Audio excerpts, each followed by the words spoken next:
Jadi muslim yang lain mengatakan la ilaha illallah, yang lainnya menjawab Muhammadur Rasulullah. Jadi dia itu muslim. Namun arti setiap non muslim yang pernah mengucapkannya itu muslim. Dan sekali la ilaha illallah halal hanya haram pokok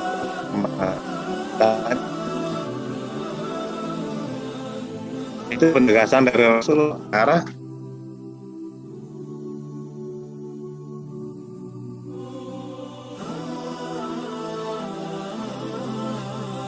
tapi ini hanya sebatas sebuah ucapan dan tidak diyakini, tidak diamalkan. Jadi tidak diyakini, tidak diamalkan, ya sebatas dia ucapkan.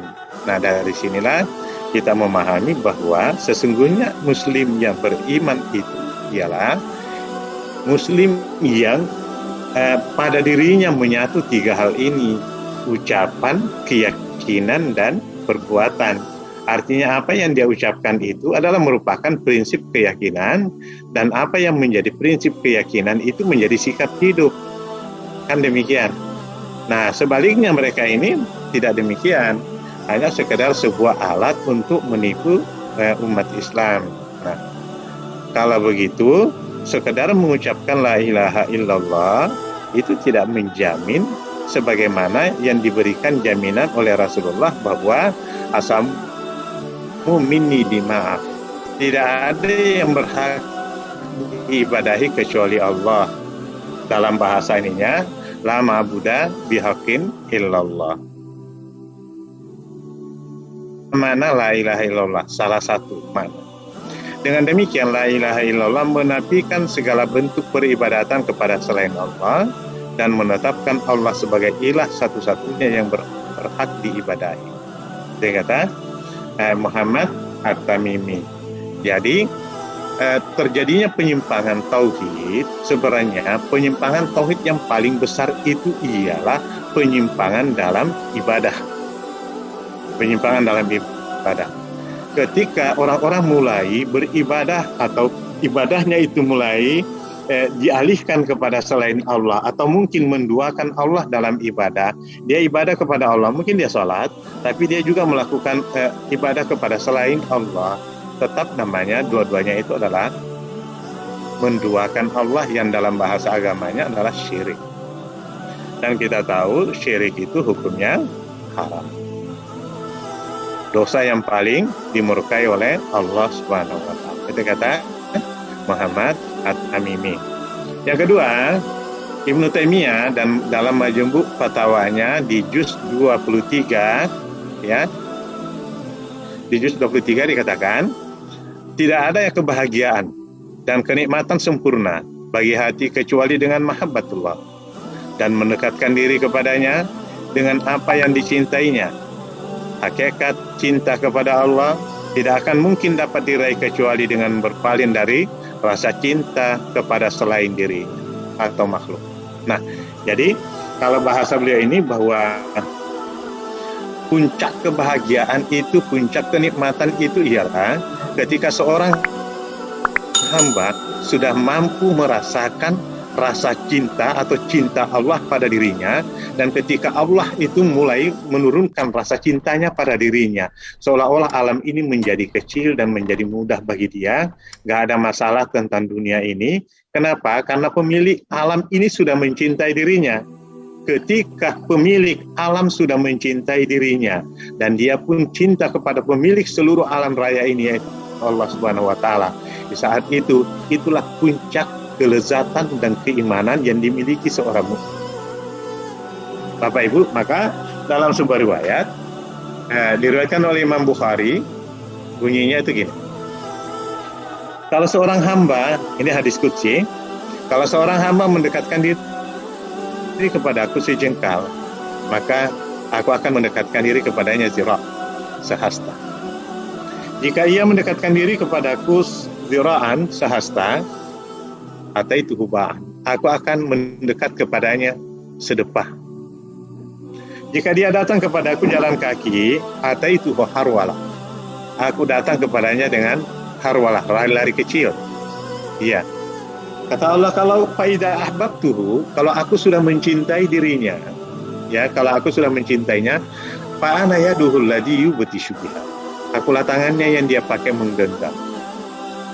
Wa basaruhul ladzi yubsiru bihi. Akulah matanya yang dia pakai memandang. Wa sam'uhul ladzi yasma'u. Akulah pendengarannya yang dia pakai mendengar. Ya, wa rijluhul ladzi yamshi biha. Akulah kakinya dia pakai berjalan. Sampai seperti itu. Jadi seluruh anggota badannya ini sudah menyatu pada mahabbatullah, rasa cinta kepada Allah, sehingga tangan, mata, pendengaran, kaki semuanya tidak mau lagi bersentuhan kepada apa yang Allah tidak ridai. Iya, kepada apa yang Allah tidak cintai. Maka semuanya berfokus pada mencari ridha dan cinta Allah Subhanahu wa ta'ala. Nah, faida ahbabtuhu, kalau aku sudah mencintainya, ini dalam Allah itu memanggil Jibril, nada Jibril. Lalu Allah menyatakan, ini wahibbu fulan, aku mencintai fulan, kata Allah. Maka hai Jibril, engkau wajib mencintainya. Fa yuhibbuhu Jibril. Maka orang itu dicintai oleh Jibril. Kemudian Jibril alaihissalam turun ke langit bumi, lalu mengumpulkan seluruh malaikat, lalu Jibril menyerukan, innallaha yuhibbu fulan fahibbu. Sesungguhnya Allah mencintai si fulan, maka kalian wahai malaikat hendaknya mencintai dirinya. Fayuhibbuhu ahlus sama. Maka orang itu dicintai oleh seluruh malaikat yang ada di langit. Oleh karenanya dia masyhur di kalangan malaikat, tapi dia tidak masyhur di kalangan manusia. Itulah salah satu ciri dari hamba yang dicintai oleh Allah Subhanahu wa ta'ala. Baik. Berikutnya, la ilaha illallah. La ilaha illallah itu mengandung beberapa makna. Ya. Pertama, wala dan bara. Wala dan bara. Wala artinya loyalitas, ketundukan, dan bara itu berlepas diri. Jadi mana yang diterima, mana yang ditolak. Kalau bahasa sehari-hari kita, menerima semua yang sumbernya dari Allah, sumbernya dari Rasulullah, itu wala, diterima sepenuh hati. Sedangkan bara adalah berlepas diri, bahasa kita, dan menolak semua yang tidak bersumber dan tidak diridhai oleh Allah dan Rasul. Nah, itu wala dan bara. Itu sikap seorang mukmin. Makanya al-wala wal bara min lawazimi la ilaha illallah. Itu Al-Qahtani menulis seperti itu. Wala, ketundukan dan kepatuhan, bara, berlepas diri darinya, itu dua hal ini merupakan kesempurnaan hakikat la ilaha illallah. Artinya, la ilaha illallah yang kita ucapkan setiap saat itu menjadi tidak bermakna apabila kita tidak memiliki loyalitas, ketundukan dan kepatuhan kepada Allah, kepada kitabnya, kepada sunnah rasulnya, ya, nggak ada maknanya. Dan tidak ada maknanya kalau kita tidak ada bara, berlepas diri dari apa yang Allah tidak suka, rasulnya tidak suka itu. Jadi wala, loyalitas kepada Allah dan rasulnya, bara, berlepas diri dari yang Allah dan rasulnya tidak ridho. Maka ini kesempurnaan la ilaha illallah. Sesuatu yang tidak sempurna apabila ada sesuatu yang kurang. Apabila loyalitas tidak ada, bara tidak ada, maka hakikat la ilaha illallah yang kita ucapkan itu menjadi tidak sempurna. Bahkan bisa menjadi tidak bermakna. Itu. Nanti kita akan lihat. Yang kedua, makna yang kedua, la ilaha illallah itu dari segi rukun itu mengandung dua rukun. Ada namanya rukun nafi atau nafian, dan ada rukun isbat. Jadi ini nafian. Nafi itu artinya menafikan, meniadakan, menolak. Ya, menolak. Jadi isbat menetapkan. Apa yang ditolak? Menolak semua yang Allah dan Rasulnya tolak. Menetapkan dan menerima semua yang Allah dan Rasulnya terima. tetapkan seperti itu.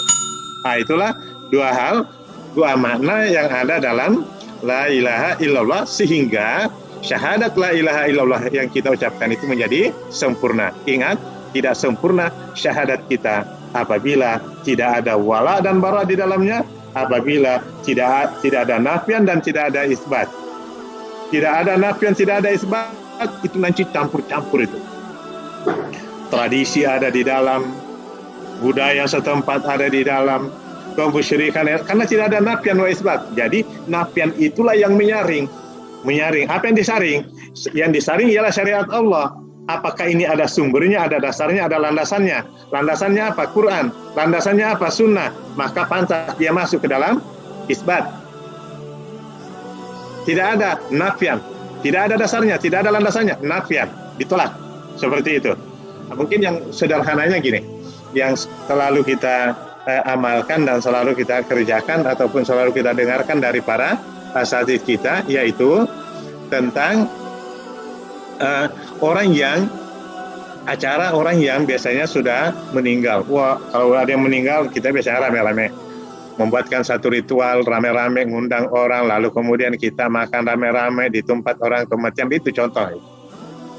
Nah, sekarang gini, apakah yang kita lakukan ini ada dasarnya dalam Quran dan Sunnah, atau hanya sekedar sebuah kebiasaan, tradisi, lalu kemudian kita seolah-olah memasukkan ke dalam syariat Islam? Kenapa? Karena di dalamnya kita baca Quran, gitu. Jadi mengadopsi ajaran lain lalu kemudian dimasukkan ke dalam Islam seolah-olah itu syariat Islam. Cara mengukurnya itu apa? Gampang. Jika sesuatu itu ada dasarnya, ada landasan hukumnya, landasannya apa? Quran, Sunnah. Kalau itu ada, berarti itu lewat saringan. Jadi penyaringan yang kita lakukan ini boleh masuk. Ini isbat. Tapi ketika kita menelusuri, ini ada dasarnya nggak dalam Quran, ada dasarnya nggak dalam Sunnah. Nah, ini enggak ada, berarti ini akan tersaring dengan sendirinya. Enggak ada dasarnya, berarti tidak boleh diisbatkan, enggak boleh ditetapkan sebagai syariat. Kenapa? Ini syariat orang lain, kenapa mesti ditetapkan sebagai syariat Islam? Ya, syariat Islam itu ada dasarnya, ada landasannya Quran dan Sunnah. Kalau ada itu di dalam, maka enak, langsung isbat. Enggak ada Quran dan Sunnah di dalam, langsung nafian, seperti itu. Nah, dalam persoalan tauhid juga demikian. Ya, ada yang dinafikan, ada yang ditetapkan. Contoh, kita masuk ke dalam persoalan tauhid. Dalam persoalan tawassul. At-tawassul, kalau dalam bab akidah dikatakan at-tawassul wal wasilah. Tawassul wal wasilah. Jadi ada perantara terhadap sesuatu. Nah, para ulama dalam hal ini tentang tawassul ada dua yang dibagi. Ada namanya tawassul masyru', ada namanya tawassul mamnu'. Tawassul masyru' artinya ada sesuatu yang disyariatkan, dibolehkan secara syar'i. Oh, jadi ada tawassul yang boleh, ada. Yang kedua, ada tawassul mamnu', ada yang tidak dibolehkan secara syar'i. Bagaimana membedakan di antara keduanya ini? Ya, tawassul masyru', tawassul yang disyariatkan, yang diperintahkan ialah tawassul kepada orang yang mampu mengerjakan, mampu melakukan. Tawassul mamnu ialah memohon kepada orang yang tidak mungkin dapat melakukannya, atau bisa juga benda. Seperti itu. Contoh yang sifatnya masyru'. Si A mau pindah rumah, lalu dia minta tolong kepada si B. Si B, tolongin saya ya, besok saya mau pindah rumah. Tolongin saya angkat-angkat barang. Ini juga tawassul. Tawassul kepada orang yang mampu mengerjakan. Jadi meminta tolong kepada orang yang mampu mengerjakan. Ya boleh. Boleh saya minta tolong ke kerjaan. Ya boleh. Itu masyru', diperbolehkan secara syar'i. Nah, itu dalam muamalah keseharian. Oke, kita bahas ke dalam masalah keyakinan. Sekarang gini. Si A mau berangkat haji, lalu kemudian dia datang kepada si B. Kebetulan si B itu seorang ulama. Lalu kata si A kepada si B, tolong doakan saya, mudah-mudahan saya selamat dalam perjalanan sampai balik ke negeri ini. Kemudian si B mendoakan si A. Ya, itu boleh. meminta tolong ya, kepada orang yang mampu melakukan. Seperti itu masyru'. Adapun tawassul mamnu, yaitu meminta tolong kepada yang tidak mampu lakukan. Tidak mampu melakukan. Contoh, orang yang sudah mati. Orang yang sudah mati, lalu saya datang ke kuburannya minta tolong. Wah, dengan berkahmu ya Syekh, tolong berikan syafaatmu. Ya nggak mungkin. Innaka lan tuhil mauta wa lan tusmi'a man fil kubur. Nggak mungkin kamu hidupkan orang yang sudah mati. Dan tidak mungkin engkau bisa berdialog dengan orang yang dalam kuburan, kata Allah. Iya, jadi orang yang sudah meninggal tidak mungkin dapat memberikan pertolongan kepada mereka yang masih hidup. Maka meminta tolong kepada yang tidak mampu melakukan, itu namanya mamnu. Mamnu artinya terlarang. Jadi ada yang dibolehkan, ada yang tidak dibolehkan. Nah, itulah fungsi tadi. Ya, ada nafian, ada isbat. Fungsinya tadi itu menyaring mana yang dilarang, mana yang dinafikan, mana yang ditolak, ya, mana yang diterima. Oh, yang ditolak ialah tadi sesuatu yang tidak mungkin, sebagaimana dasarnya dalam Quran dan Sunnah. Mana yang diterima? Kepada sesuatu yang mungkin, maka namanya itu masyru', dibolehkan. Minta boleh aja. Saya minta tolong supaya didoakan, boleh saja. Nah, itu contohnya. Jadi fungsinya di sini dua rukun la ilaha illallah, nafian wa isbat. Rukun pertama namanya nafian, rukun kedua namanya isbat. Nafian artinya menolak, menafikan semua yang tidak sejalan dengan Quran dan Sunnah. Isbat artinya menetapkan, menerima semua yang diperintahkan atau berdasarkan tuntutan la ilaha illallah.